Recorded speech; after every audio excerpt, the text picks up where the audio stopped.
पालन पोषण के लिए महिला कैदी अपने 6 साल की उम्र तक के बच्चों को क्रच में भेजती हैं। यहाँ पर इन बच्चों की पढ़ाई लिखाई, खेल कूद और खान पान का पूरा ध्यान रखा जाता है।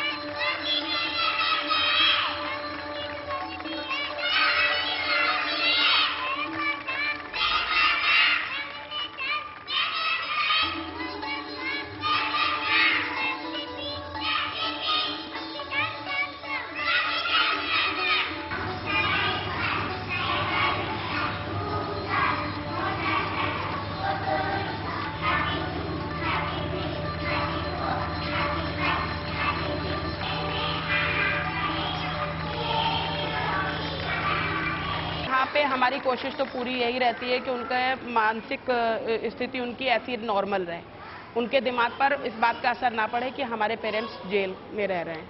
हमारी पूरी कोशिश रहती है उनको फैमिली जैसा एटमॉस्फेयर देने की। तो काफ़ी कुछ बच्चे यहाँ से जब तक सोचने काबिल होते हैं या होश संभालते हैं तब तक वो हॉस्टल चले जाते हैं, और जो बच्चे बिल्कुल छोटे होते हैं वो मदर से अलग रख के हम लोग उनको पूरा अपना सपोर्ट ऐसा देते हैं कि उनको जरा भी महसूस ना हो कि वो अपने घर पर नहीं है। ये ऑलमोस्ट 12-year-old प्रोजेक्ट, सो 12th क्लास में वो बच्चा पढ़ रहा है और अब 12th स्टैंडर्ड का इम्तिहान दे रहा है। सो लड़की और लड़कियों को हमने स्कूल्स के साथ टाई अप किया है, कुछ 7-8 स्कूल्स, रेजिडेंशियल स्कूल्स जो कि हमारे बच्चे ले लेते हैं। सो एट द मोमेंट क्योंकि हर बच्चा एक स्पॉन्सर्ड है तो स्पॉन्सरशिप्स के ऊपर डिपेंड करता है। Every child schooling, residential, board and lodging, books, uniform, exposure trips, mother child meets, all cost money. तो इस पैसे के लिए हर चाइल्ड किसी ना किसी का स्पॉन्सर चाहिए।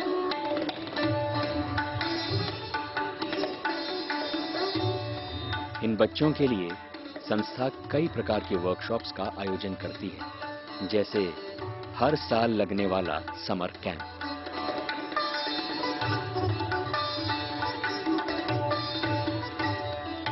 इंडिया विजन फाउंडेशन की तरफ से आई हूँ, जो मेरा कॉलेज का नाम है वो राय फाउंडेशन है यूनिवर्सिटी, वो राजस्थान के बहरोड कैंपस में। जब मैं 6th क्लास में थी तब से मैं इंडिया विजन फाउंडेशन की तरफ से जुड़ गई हूँ, और तब से वही मेरा सारा खर्चा उठाते हैं, वही मुझे पढ़ाते हैं। वैसे हम दो बहनें दोनों ही पढ़ते हैं इंडिया विजन फाउंडेशन की तरफ से। दूसरे जेल से ट्रांसफर होकर के यहाँ पे तारीख लगाने के लिए आना पड़ता है, तो इतने में जब वो बस से आते हैं, आने के बाद जब वो पैदल चल करके जब कोर्ट तक जाते हैं उतना टाइम होता है उनके साथ चल करके मतलब बातें कर सकते हैं जितना, और वापस आने के टाइम वो चल करके जब तक बस में चढ़ते हैं तब तक उनसे मिल सकते हो। बच्चों को बहुत याद आती है, बच्चे उधर से रोते रहते हैं, मैं इधर से रोती रहती हूँ। क्या कर सकते हैं, जब जेल में है वो बस पूछने आ जाते हैं, देखने आ जाते हैं, ठीक ठाक है। हर 15 दिन में या हर हफ्ते में एक बार हमसे मिलने आते हैं। याद तो आती है सर, सबको आती है याद, तो फिर क्या करें, याद करके कोई फ़ायदा भी नहीं है। वो उधर परेशान होते हैं, हम यहाँ हो जाते हैं उनको याद करने के बाद। हाँ, मेरी वाइफ का मर्डर है जो मैंने नहीं किया। 10-12 साल अफेयर रहने के बाद 2.5 साल मैरिज मेरी साथ रही, उसमें कोई बंदा वाइफ का मर्डर नहीं करेगा कम से कम।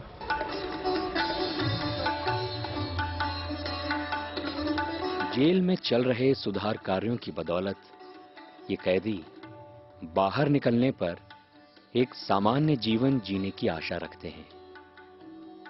लेकिन क्या हमारा समाज इन्हें पूरी तरह अपनाने के लिए तैयार है? जिस परिवार के साथ घटना घटती है उसके प्रति सभी लोग अपनी सहानुभूति व्यक्त करते हैं, चाहे मीडिया हो, इलेक्ट्रॉनिक मीडिया, प्रिंट मीडिया, कानून, समाज, सभी लोग। लेकिन जिस परिवार के सदस्य के द्वारा वो घटना घट गई होती है उस परिवार को एक अपराधी के परिवार की नॉमिनेट कर दिया जाता है, उससे कोई लिंक ही नहीं रखता, उसको समाज से काट दिया जाता है। ऐसा नहीं होना चाहिए। हाँ, इसका फ़ायदा है, लोग बाग काम सीखते हैं बाहर जाके उनको, लेकिन वर्किंग नहीं मिलती है। जब लोग ये बताते हैं कि ये काम हमने जेल में सीखा है तो लोग बाग उनको समाज में ठीक नज़र से नहीं देखते। ये ठीक नहीं है, ऐसा नहीं होना चाहिए। जब तक हमारे बारे में नहीं जानते हैं तब तक तो वो कुछ नहीं कहते। जब हमारे में जानते जाते हैं कि भी ये जेल से आया है, ये सज़ा काट के आया है, तो उसको उनको फीलिंग में चेंज आ जाता है। उनकी में सोचने का नज़रिया उनका बदल जाता, हमारा नहीं बदलता। हम इतना ईमानदारी से काम करेंगे, जबकि हम उनको किसी तरह भी समझा दें, लेकिन वो लोग जो है हमारे पे डाउट से नज़र से देखते हैं। ये एक हद तक तो हम मान के चलते हैं कि जो जेल में एक बार चला जाता है तो बाहर समाज उसको इतनी जल्दी एक्सेप्ट नहीं करता है, पर हमारे को इनको मोटिवेट करना होता है जेल के अंदर पे, क्योंकि इनके अंदर जेल में जाने के बाद में सोच यही हो जाती है कि अब बाहर जाके हमारे को कोई अपने घर में नहीं रखता, फैमिली मेम्बर्स भी मिलने नहीं आते हैं, जनरल जो प्रॉब्लम होती है वो अंदर से ही शुरू हो जाती है। तो ये लोग यही सोचते हैं जब फैमिली के अंदर हमारे से मिलने नहीं आते तो बाहर हम जाएंगे वापस, तो बाहर काम भी हमारे को कोई नहीं देगा, तो इनसे ये लोग जो है हताश हो जाते हैं। हमारे फाउंडेशन के थ्रू जैसे बाहर वैकेंसी निकलती है तो उसमें भी हम लोग इनको एम्प्लॉयज़ के लिए भेजते हैं। तो सिर्फ उनको अंदर बेनिफिट्स मिले, आने के बाद बाहर उनको अकेले छोड़ दें, they are not acceptable to society, ऐसा कुछ फिर बात बनेगी नहीं। ये प्राइमरीली तो स्टेट की ड्यूटी है कि जो भी यहाँ से जेल से लंबी कैद काट के छूट के जा रहे हैं उनको जो है काम धंधे का कोई अरेंजमेंट करना। अब कुछ एक कैदी होते हैं जिनका अपना काम धंधा होता है, जिनके घर वाले उनको सपोर्ट करने के लिए होते हैं, तो वो काम धंधे में लग जाते हैं। कुछ एक होते हैं जिनके पास काम धंधा नहीं होता। दिल्ली में समाज कल्याण विभाग द्वारा जो है ऐसे कैदियों को जिनका जेल में कंडक्ट ठीक रहा है और वो बाहर जाके काम धंधा करना चाहते हैं, 10,000 रुपए की जो है उनकी रिलीज पे हेल्प की जाती है, ताकि वो अपना एक जीविका अर्जित करने का जो एक साधन बना सके। वो देखते रहते हैं कि कहीं ये ना हो कि वो कुछ फिर गलत काम में लिप्त हो जाए, तो उसमें इनका भी योगदान है, सरकारी एजेंसियों का भी योगदान है, ताकि एक आदमी जाके जब जेल से छूटता है तो अपना पर्पजफुली अपना जो है टाइम जो है वो व्यतीत करे। जिन कैदियों को कुछ काम धंधा करना आता है या जो काम धंधा करने के लिए इच्छुक हैं उनको वो काम वगैरह देते हैं, उनको काम दे के इस लायक बना देते हैं कि वो उसका अपनी डिग्निटी ऑफ लेबर जो है उसके ऊपर उसका जो एक विश्वास बन जाता है और वो क्राइम के बारे में सोचता ही नहीं है। हम लोगों को सुबह जेल से रिलीज किया जाए, हम लोग जाएं, अपना घर, अपना काम, अपने परिवार को संभालें, 2 घंटे किसी भी पब्लिक प्लेस पे सफाई का काम या कोई भी जो कानून हमारा ठीक समझता है हमारे लायक, चाहे किसी हॉस्पिटल में, चाहे किसी स्कूल में, मंदिर में, किसी भी जगह हमसे 2 घंटे 3 घंटे काम ले। और जब हम शाम को जेल में सिलेंडर करें तो जो बाहर रह के हम 5-6 घंटे में अपना वर्क करेंगे, जो पैसा हम कमाएंगे उसमें से कम मिनिमम 50 रुपये वो जेल फंड के अंदर जमा करे। 2 साल में भी हमने ऐसा काम किया था जो 5 साल भी लगते होता, लेकिन ये ज़रूर है कि अगर मैं 1 साल और रुकती तो शायद मैं प्रिजन को एक सेल्फ सफिशिएंट, सेल्फ रिलायंट बना देती। Prisoner would have paid for his own imprisonment, उसको ऐसे काम मिल जाते वहाँ कि वो खुद भी काम करता या करती, अपनी प्रिजनमेंट के लिए सरकार को पैसे देती और साथ में बच्चों को पढ़ने के लिए वापस भेजते। ये नहीं हो सका। इसकी मैंने शुरुआत की थी, लेकिन इसके लिए 3रा साल ज़रूर चाहिए था, वो नहीं मिल पाया, क्योंकि वही हुआ बाहर, वही उस वक़्त के ब्यूरोक्रेट्स और उस वक़्त के पॉलिटिशियन को बहुत परेशानी हुई कि वो कहाँ हैं इन रिफॉर्म में। जेल्स विदाउट रिफॉर्म्स काम चलेगा नहीं, because as I told you there are 70 to 75% people who are not done anything, who have not done anything wrong, वो फंस गए हैं। अगर उनको आप रिफॉर्म्स में नहीं जोड़ेंगे, उनके परिवर्तन के लिए कुछ नहीं करेंगे, तो जो व्यक्ति अंदर गया है बिना कुछ गलत किए वो फिर वैसे अंदर समाज में रहेगा।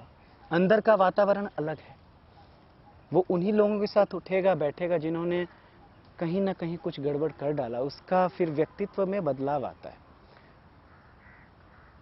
है ना। तो उसको बाहर निकल के कुछ इच्छा नहीं हुई करने की, वहाँ ब्लेडबाजी करेंगे, बहुत सारी चीज़ें होती हैं जेल के अंदर, मार पिटाई, लड़ाई झगड़े। तो इन सब चीज़ों से बाहर लाना, उसके लिए रिफॉर्म्स बहुत ज़रूरी है। Jail without reforms I don't see any future.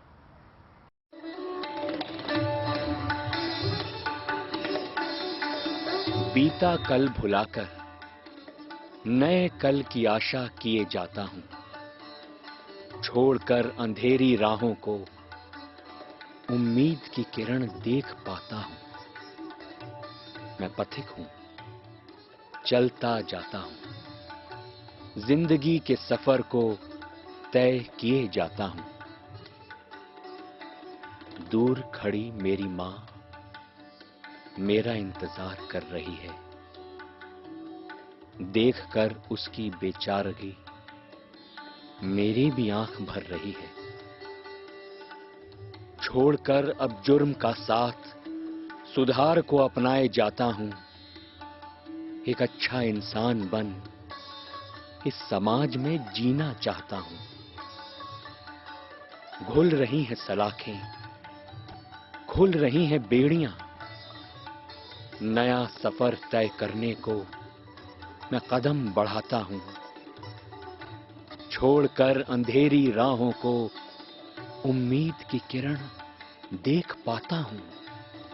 हाँ, मैं पथिक हूं, चलता जाता हूं। पुनर्वासन की ओर चलता जाता हूं, चलता जाता हूं, चलता जाता हूं।